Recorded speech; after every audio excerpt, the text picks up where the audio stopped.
My name's Jeremy Wade. I've been fishing for over 40 years, but I've never had an experience like the one you're about to see. Oh! It began as an investigation into vicious attacks in India. But somewhere along the line, it crossed over into obsession. Ah! I set my sights on a fish so elusive and hard to catch that it tested my patience to breaking point. This is the story of how a fish said to be protected by the gods took me to my limit and beyond. I need to come there, I need to come there.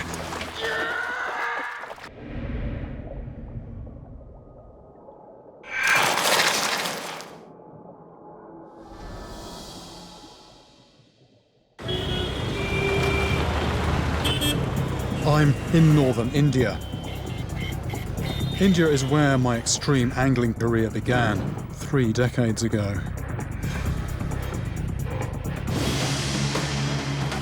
And it was where, 4 years ago, I caught one of my most shocking monsters. I'm gonna have to go for a swim. A 160-pound goonch, which proved there are man-eating sized fish in India. Since then, my search for freshwater horrors has taken me all around the globe.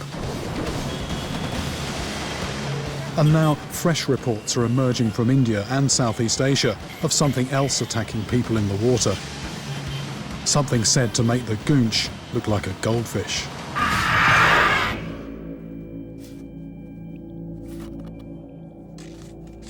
These reports speak of stealthy, lightning-fast strikes by a cunning predator that appears to patrol near the surface. Something blasting out of the shallows, sometimes clean out of the water, taking birds, dogs, even children from the edges of rivers and lakes. There are even reports of fish being cut open to reveal human remains in their stomachs. This doesn't sound like the goonch, a silent assassin rising slowly from the depths. If these reports are true, there must be something else lurking in these rivers.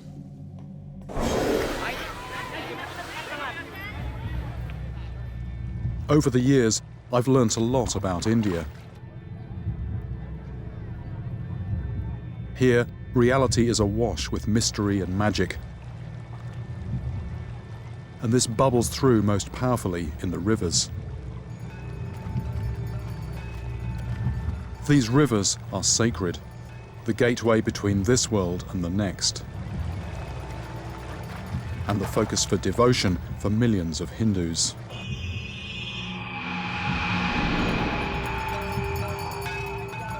I've seen strange things happen in India's rivers and with the fish that lurk beneath. I have a background in science, but out here that's not always enough to understand what's going on around me.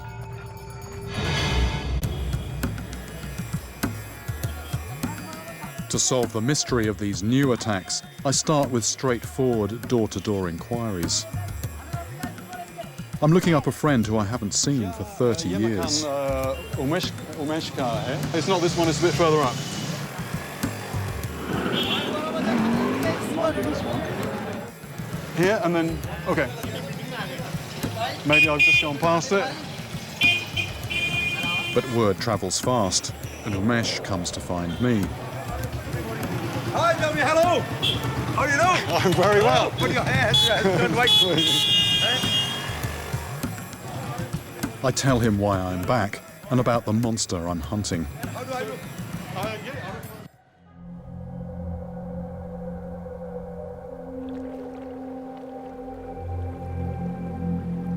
I've heard one story about a spear fisherman out hunting at night, trying to spot his targets by flashlight.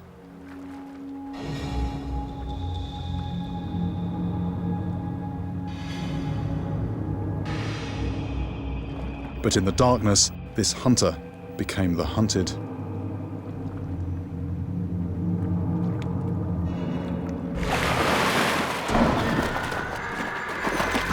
Jaws sunk into his leg with such force that the culprit had to be cut off him.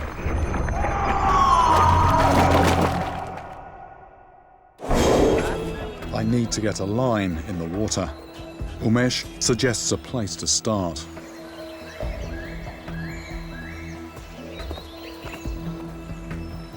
The water in this river is running shallow and clear. A wary hunter in this water could easily see me before I see it, so I need to adopt a stealthy approach. To start with, I decide to try fly fishing. That's what I'm using on the end. Now, they call this fly fishing, but that's actually designed to mimic a small fish, particularly when it's pulled in through the water in jerks. That makes that tail sort of wave around a little bit. This movement could trigger the attack reflex of any predator that's down there. But I'm already at a disadvantage because I'm no expert in this technique. The last time I tried fly fishing, it landed me in more trouble than it was worth. Okay, you can have the fish. You can have the fish. Whoa! And this time, it's proving just as frustrating. How did that happen? It was rubbish. It was rubbish. Absolute rubbish. Trying to go again. I need to keep my line aloft and untangled while I work out enough distance to hit my spot. But that's easier said than done. Sort of flash of silver. A very slight tap on the line. And then nothing there.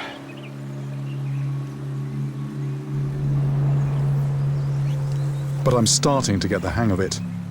Hooking a fish should be just a matter of time.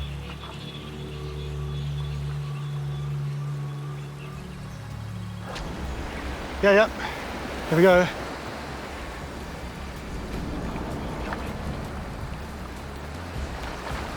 It's actually coming up the current.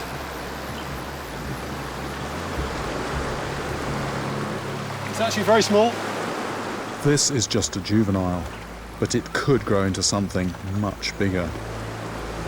Right, that's a very small fish, a lot smaller than what I'm used to, but this is actually a memorable fish for me. This is my first marcia on a fly. I've caught marcia before, but not on a fly. There you go, get him out of the sun. It doesn't look much, but I've caught marcia to over 90 pounds. At that size, they're a real muscle fish, and one of the most valued sport fish in the world. But even the giants pose no threat to people, so this can't be the attacker I'm after. Progress is being made, you know, notch by notch. The mechanics of this fishing is slowly coming, slowly coming. My fly fishing is not pretty, but it's starting to be effective. I just hope it's a match for the predatory heavyweight I've come to catch. I've heard rumours of another attack, south of here on a lake that's harvested by commercial fishermen, so I'm heading there to investigate. At first it's tough going, as the fishermen on the lake are tight-lipped and wary of outsiders, but I managed to persuade one of them to talk.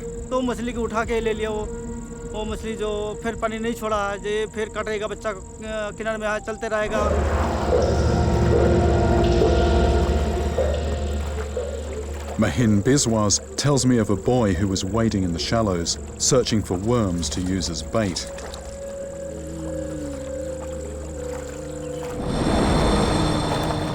But something else was lying in wait.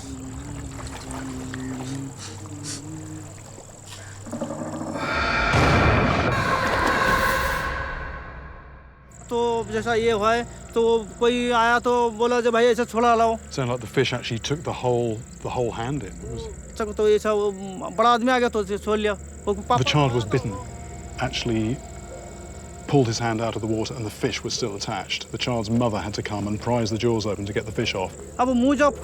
He tells me the attacker was a catfish, known as the sareng.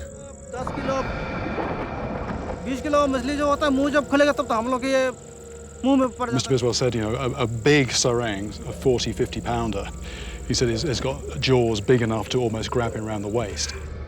This isn't your usual bottom-feeding catfish. Going under many aliases, the sareng is a formidable predator.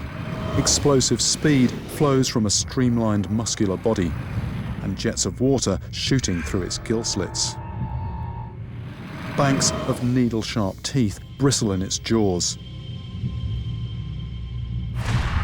and it's been reported to grow to the size of a man. The unprovoked attacks I'm hearing about make it one of the most aggressive hunters I've ever come across. But its reputation doesn't stop there. Mr. Biswas tells me that Hindus also believe this fish to be untouchable. I want to start fishing, but mention of the sareng has touched a superstitious nerve. I can't ignore local beliefs, and the lake's fishermen have asked to speak to me. No, तोड़ दिया था, टूट गया था. Is this a fish that fishermen are afraid of? नाव से तो कोई boating से कोई दिक्कत नहीं. It seems the sareng is the subject of a religious taboo. Before I return to the water, I need to seek an audience with a Hindu holy man. Right.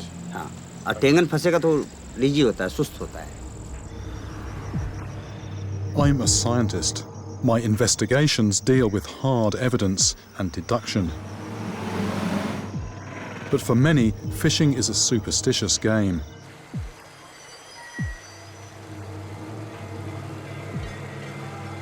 And I've done this long enough to understand the power of belief.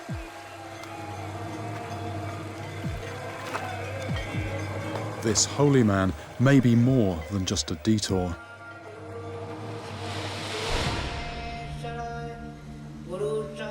Part monk and part magician, he lives in a cave high above the holy river Ganges. It's said that he can levitate and even inhabit the bodies of animals. I ask him about the sareng.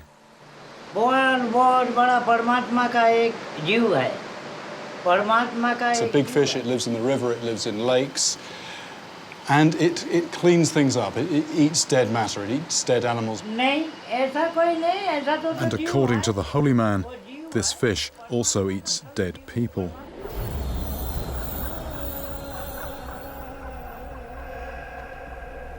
When a Hindu dies, a funeral pyre is built beside the river.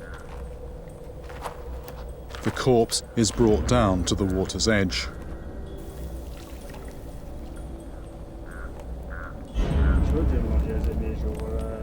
As the pyre burns down, the remains end up in the river as easy pickings for the sareng.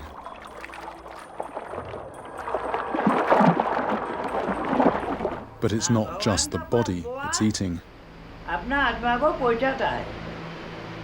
This is a fish that not only eats the physical part of people, it also takes human souls to the gods. Hindus believe in reincarnation. When you die, your soul leaves your body. The sareng swallows this soul and carries it to the gods, who in turn see it reincarnated into another body.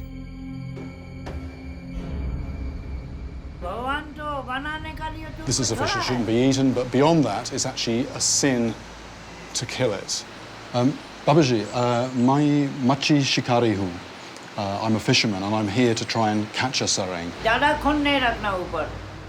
The holy man warns me that trying to catch this fish will bring nothing but bad luck. This fish is actually the god's gift to people, and not only is it a big fish with big teeth, it also has some kind of divine protection. This is a fish that you mess with at your peril. A killer instinct, formidable weaponry, supernatural powers, and divine protection. I'm starting to wonder if I'm out of my depth.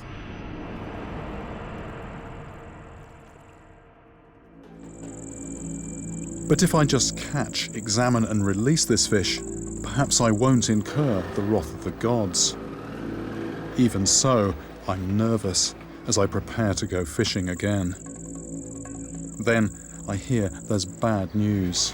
I was planning to go out on the lake with Mr. Biswas today, but There's been a little bit of bother. Somebody was fishing the lake unofficially, and the people who've got the contract there actually gave him a bit of a beating. So this guy came round to the lake with his family, starting to kick off. He was saying, do you know who I am? My family's important. The police are going around today. And so the people who are doing the fishing there, they say, don't come today. There's going to be some trouble. But maybe I can get a look at a sereng at the fish market.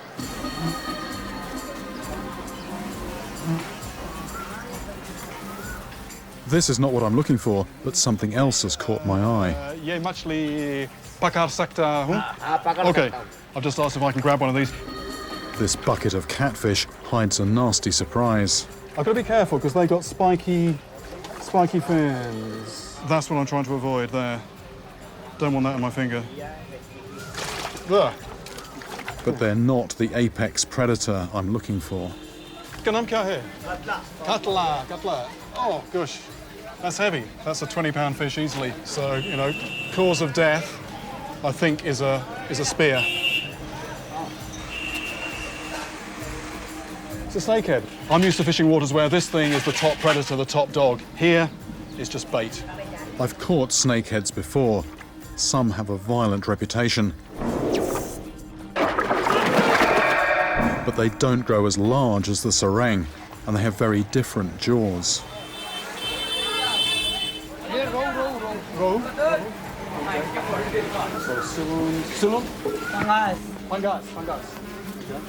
It seems these traders are also wary of the sereng, and they too have a story to warn me off.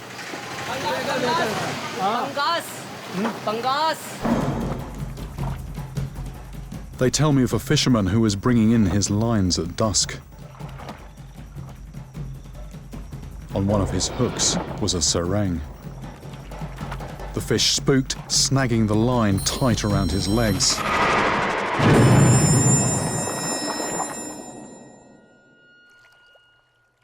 The next day, the man's lifeless body washed ashore. Fear of the sereng runs deep. It's immensely frustrating to be denied access to where I want to fish. I need a plan B. I head to a place that's quieter, with fewer people.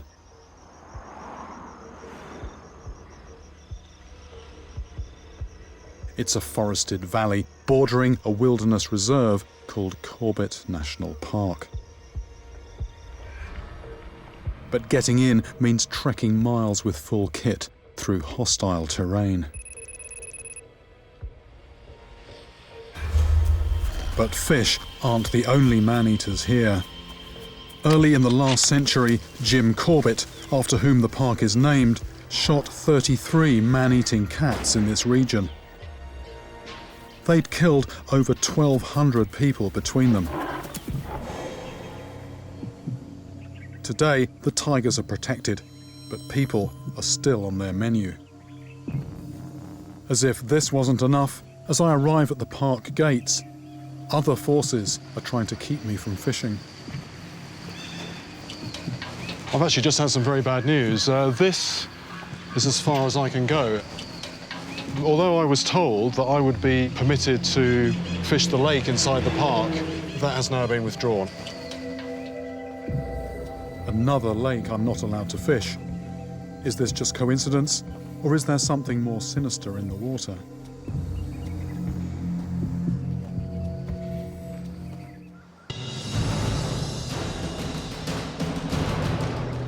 If I can't get into the park, I'm going to have to go it alone, in the forest around its border. Here, I'll need to keep my wits about me. We've got a sort of a palm print, and then 1, 2, 3, 4. Here again. Palm, 1, 2, 3, 4. So going that way, there is actually an active man-eater around at the moment. About, I think it's 5 people in the last couple of months have been taken. But this is where I have to fish. This water is actually very different from the water I was expecting to fish. Down the lake, it's muddy, it's still. Here, it's shallow, moving fast and clear. Now, fly fishing is one method I was going to use down there, but here, I don't know, it's possibly the most appropriate, so that's what I'm trying. There's a record of a 70-pound sereng that was caught from this river, and there might just be another giant lurking here. But I need to outsmart them by presenting a lifelike lure in all the likely hiding places. Oh. That was a fish. But while I'm intent on the river, other dangers are patrolling the shores. Wild elephants.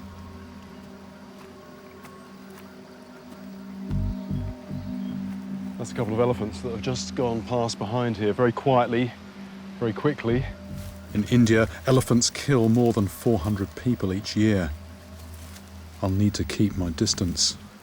Don't really want to see them too close. And when I'm fishing, I tend to be very much normally focused on what's in front of me. But here, it's definitely a case that you need eyes in the back of your head. If this pair charged, they would be on top of me in seconds.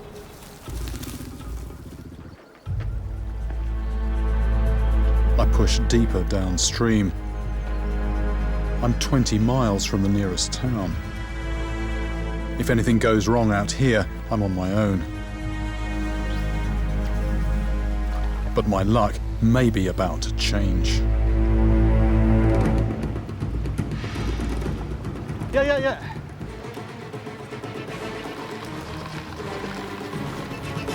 Still there? Yes, it's still there. I can feel it. It's off. Ah! And I think tactically I should have just let that fish clear the rapid. It's not going to, there's no danger in that rapid. Just clear to the quiet water down below. Then I can make my way calmly down and land it. But mixed feelings. I'd normally say that was just poor judgment. But could it be more of the bad luck the sereng is supposed to bring?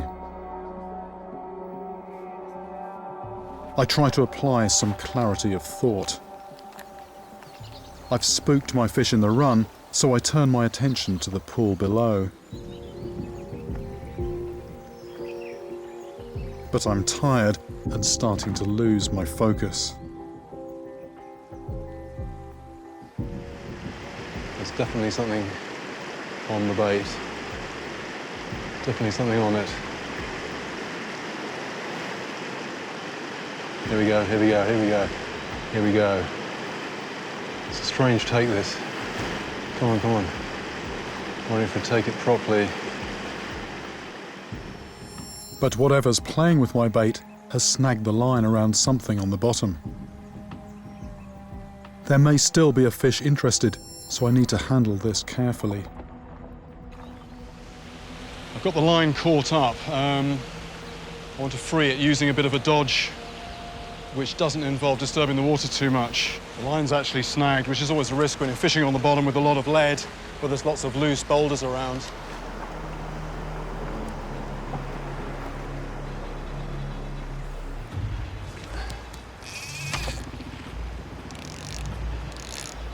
The bottle floats silently downstream and pulls the line free. Oh, yeah.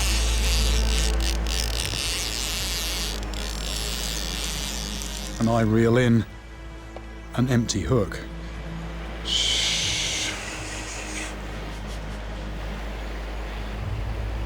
That's actually eaten the bait.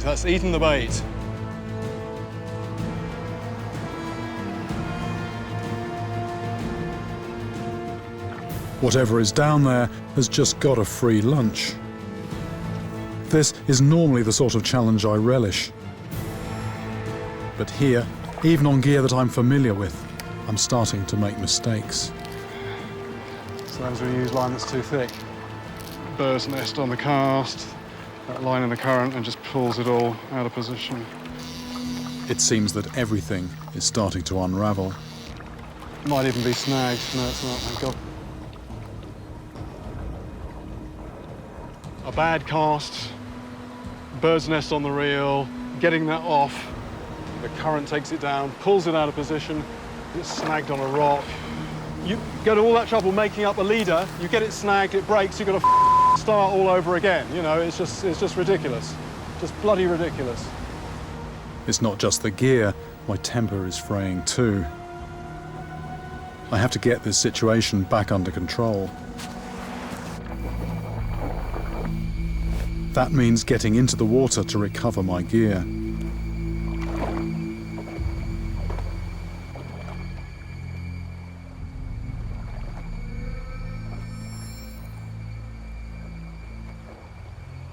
I'm putting my feet potentially very close to whatever is in there.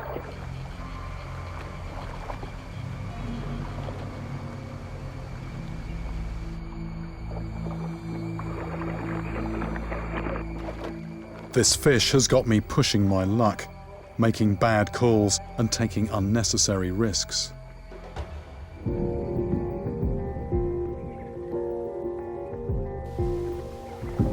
What's more, no fish is going to be hanging around after all that disturbance.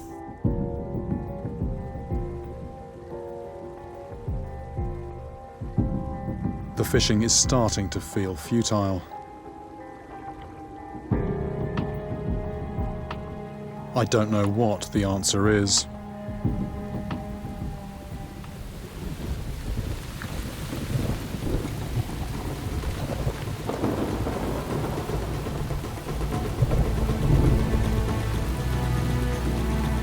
Man-eating tigers, wild elephants, lost fish, snags, and now this.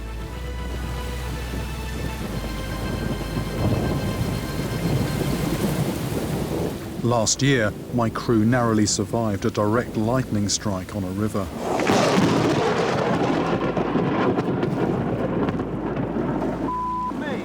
Our sound recorder has been hit, was actually struck on the head by that bolt of lightning. Chris, are you okay? Are you responding? Yeah. Right, we might need some first aid here. Let's go. Quick. I can't risk that happening again. What else is going on? Lightning. The wisest move is actually to back off from the river for a little while. The annual monsoon storms have arrived unseasonably early. These rivers will soon be in full spate and unfishable. But this might just be the break I need. An excuse to escape these waters swirling with superstition. There are other places to catch this fish. Sareng attacks are known across Southeast Asia. In Malaysia and Thailand, they are believed to devour small children. So while the monsoon rages in India, I'll continue my quest in Thailand's far south. I've fished in Thailand before for enormous freshwater stingrays. I think we've got it. And vicious giant snakeheads. And I've heard of a lake here that's legendary among anglers for being home to the strangest cocktail of monster fish in the world. It's a freshwater freak show where rare giants from across the globe have been released to swim with native species, including the sareng. There must be more river monsters here than in any other lake in the world. It's a long way from my normal fishing. But after my struggles in India, this could be the change I need. I know they're in here, and here in Thailand, the fish doesn't have the supernatural power that it's supposed to have in India. So I'm back to what I'm used to, just me against the fish. But even here, I'm not taking any chances. I'm fishing like I've never fished before, with 4 heavy rods, bomb-proof line, professional fishing guide Scott, and electronic bite alarms. It's like an angling midlife crisis. The bait had hardly hit the bottom. But it's working. What's that? It could be an Asian red tail. I must be doing something right. I'd almost forgotten what it felt like to catch a fish. It is a red-tailed catfish. Not what I came here to get, but an interesting fish to see. This is a native of these waters, native of Southeast Asia. A large native catfish swimming in the same waters as the sareng. It's tantalizingly close to what I've come to catch.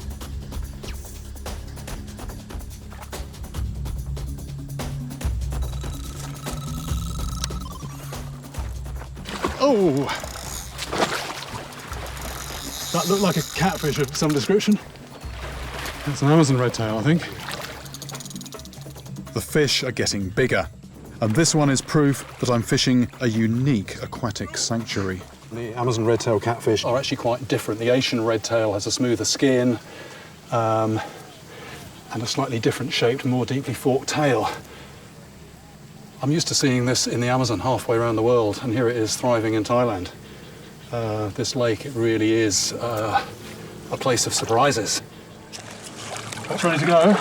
After all the frustrations in India, part of me feels like I've died and gone to angling heaven. But another part of me wonders whether hooking a sereng like this is cheating. Has my goal of catching this fish turned to an unhealthy obsession?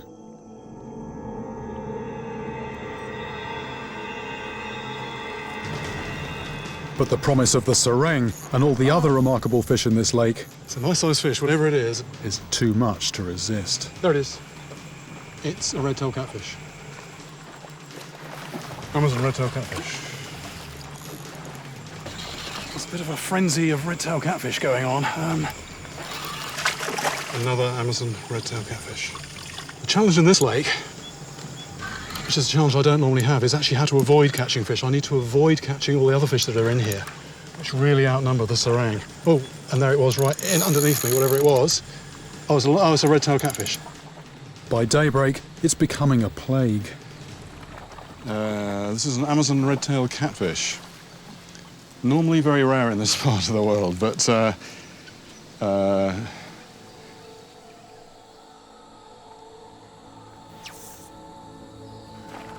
As the day draws on, the fish get more interesting. what is that? Lovely. Those are very, very rare fish. Scott tells me there are more than 100 sereng in the lake, but only about half a dozen of these. Is this a Chinese seerfish? This fish is so unusual, I know next to nothing about it. Don't know, I'm going to have to look this one up, find out exactly what it's related to. It's very much a lottery, it seems. It's just a numbers game. And I'm hoping it's just going to be a matter of time. It's going, yeah, take that. Going. Some of my trips go for weeks without a catch, Oh, it just rolled. but here I'm like a kid in a candy store. Right, we've got to be careful this doesn't slice the net, haven't we? It's an alligator gar, native of North America. They used to live in prehistoric times all around the world, so if it was here naturally, it would be a very strange relic. It's gone way. Day after day, the same pattern continues. I land well over 100 fish, belonging to 13 different species, some of them truly bizarre. A real odyssey. Firewood catfish.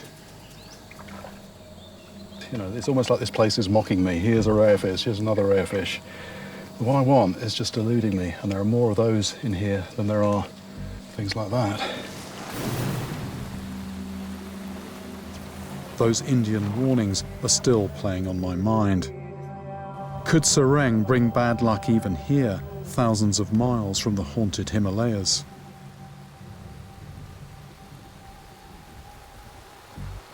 This is even starting to feel like India.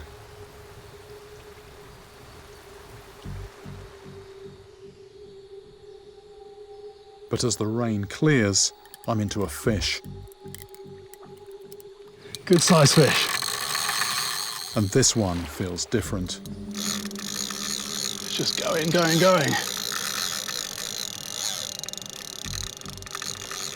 I've just gained a bit of line. The first bit of line I've gained. Gently.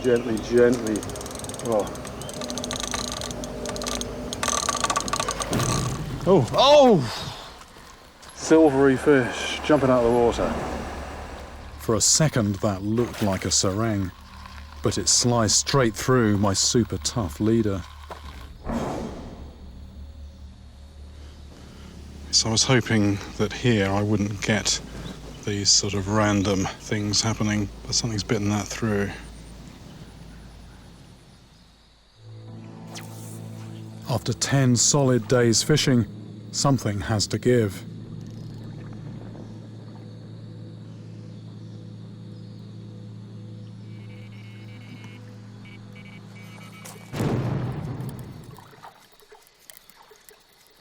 The big cloud of bubbles down there. Big cloud of bubbles. I've hooked into my biggest fish yet. Yes, that's the fish. Could this be the one I'm waiting for? Fish is going to show, it's going to show.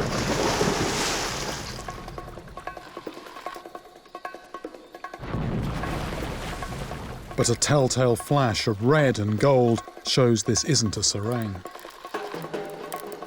That's an arapaima. Saw the whole thing come out of the water. It's an old adversary, a magnificent fish. But because of my fixation with the serang, I feel a tinge of disappointment. I know that fish are weightless in water, but even a fish like this, not even beating its tail, just the momentum of it, just the mass of it coming through the water, displacing water.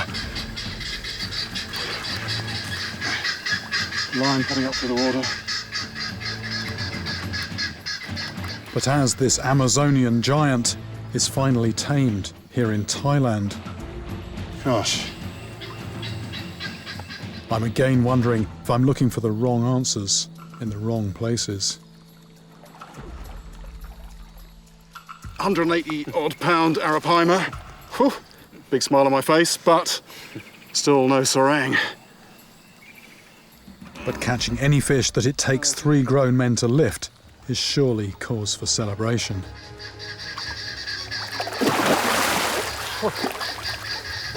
That's always really nice to see. The fish going off with plenty of energy, and just nice to see a fish in such good condition.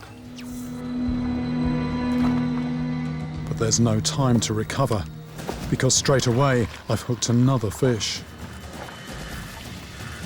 Oh, massive bubbles over there. I think that was, no, that was it or another fish. Yes. Could this be the one? I'm going to come over there. I need to come there.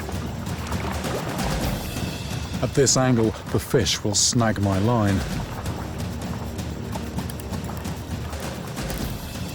With no room to maneuver, I have to get into the lake.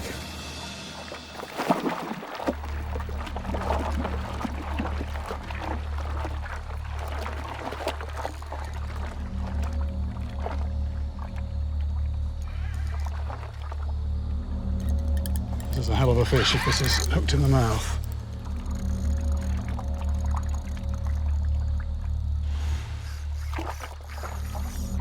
I'm not sure if I'm playing the fish or it's playing me.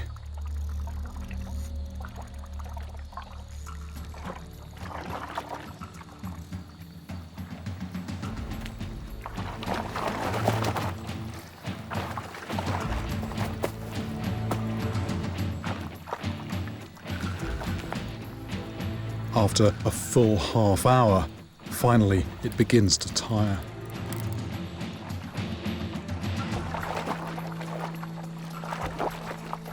Gosh. Incredible fish. This monster is a catfish, but the wrong one.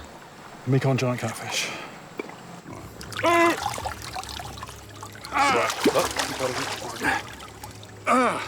It's still fighting me.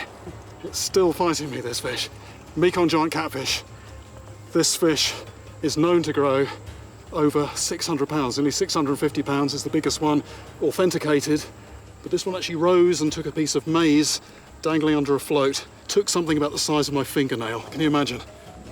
Turned into a fish like this. Incredible, strong fish.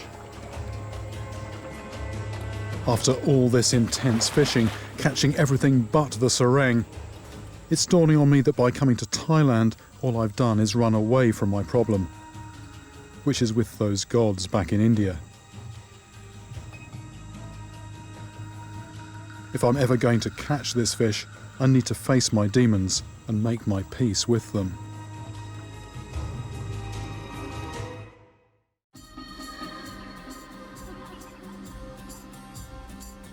So I've returned to India, where the sareng is believed to carry the souls of the dead and to be protected by the gods.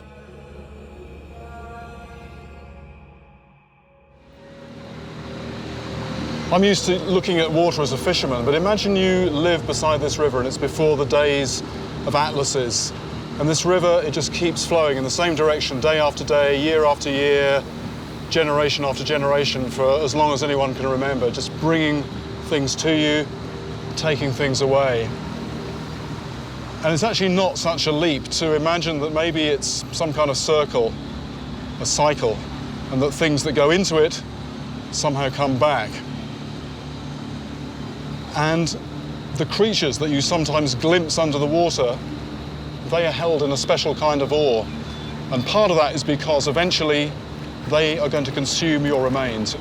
And it's actually quite a thought to look around and to think that all these people one day will end up in this river as food for the fishes. This is a world of river gods and sacred fish.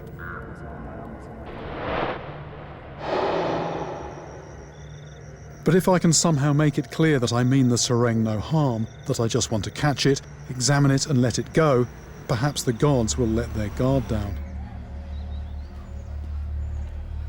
Back in India, the rain has cleared. First stop is a temple dedicated to the river gods. This temple is on the confluence of two rivers. Now, in Hinduism, rivers are sacred and confluences are doubly sacred. Now, I'm not sure that I totally sort of buy into all the belief, but certainly with all these people here, you don't get this amount of smoke without some kind of fire. It's time for me to make a leap of faith. Pilgrims flock here seeking blessings and good fortune. I'm here to lift the sareng's curse of bad luck.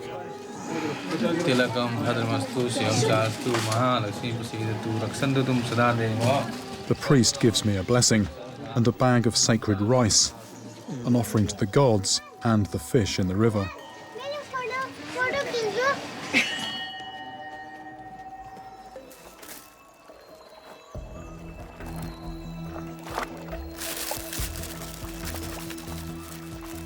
And where before these Indian rivers seemed empty, suddenly they spring to life.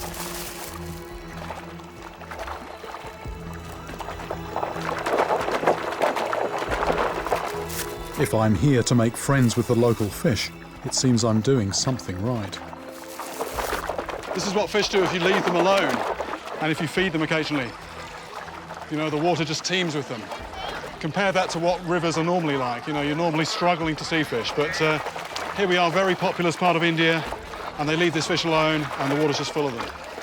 But can this charm offensive translate into a sareng on the end of my line?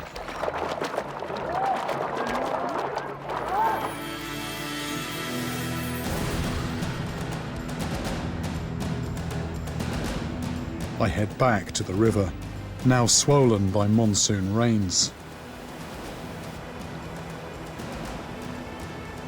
The weather's actually brightened up, which is nice to see, but the effect of all that rain has been to make the river rise a bit, but more to the point, it's very, very coloured, very murky now. So I'm going to have to change tactics again, improvise, dig into my equipment box and fish something static on the bottom where something at least has half a chance of finding it.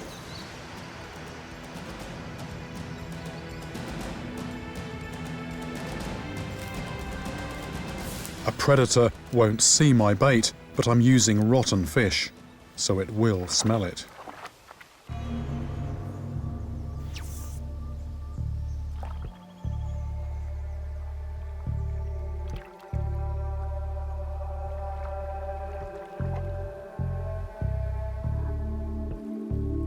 I take my place in the middle of this playground of gods and spirits.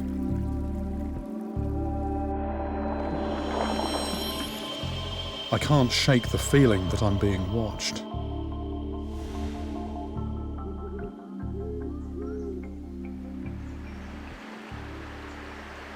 Yeah, that could have been a knot.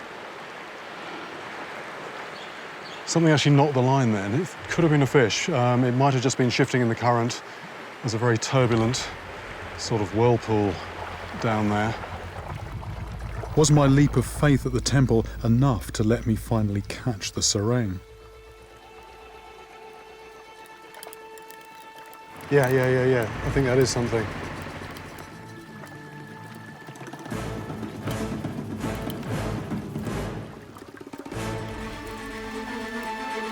Yeah.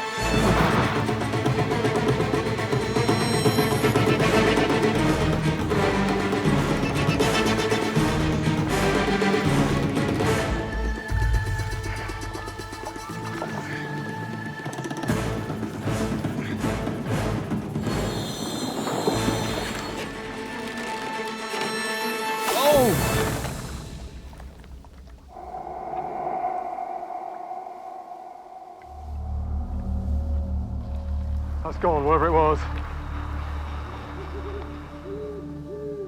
135-pound line sliced clean through on a rock. I've never seen anything like it. That was a fish, and that took moments after the bait was in the water. I think the bait was actually in a shallowish bit of rock. It bumped down into the depths, and then there was a real knock, knock, knock, knock, and then the line tightened, and there was a real weight on the end. That was a sizable fish. I was really leaning into that, and that's a fish gone. After all my travelling, planning and weeks of fishing, maybe I've finally met my match. That could be the net result of my return to India, a broken line. Perhaps I'm just not worthy of catching an instrument of the gods. Or maybe it's something else. Either way, my battle with this enigma that swims between this world and the next, and through holiness to violence, is far from over. It took me 25 years to catch my monster goonch, and the same time to land that Goliath tigerfish. Ah, those teeth! Oh. Some river monsters are worth the wait. The lines snag on the boulders, or it's game over. Right, I can see it. I can see that red tail. Right, now just take it.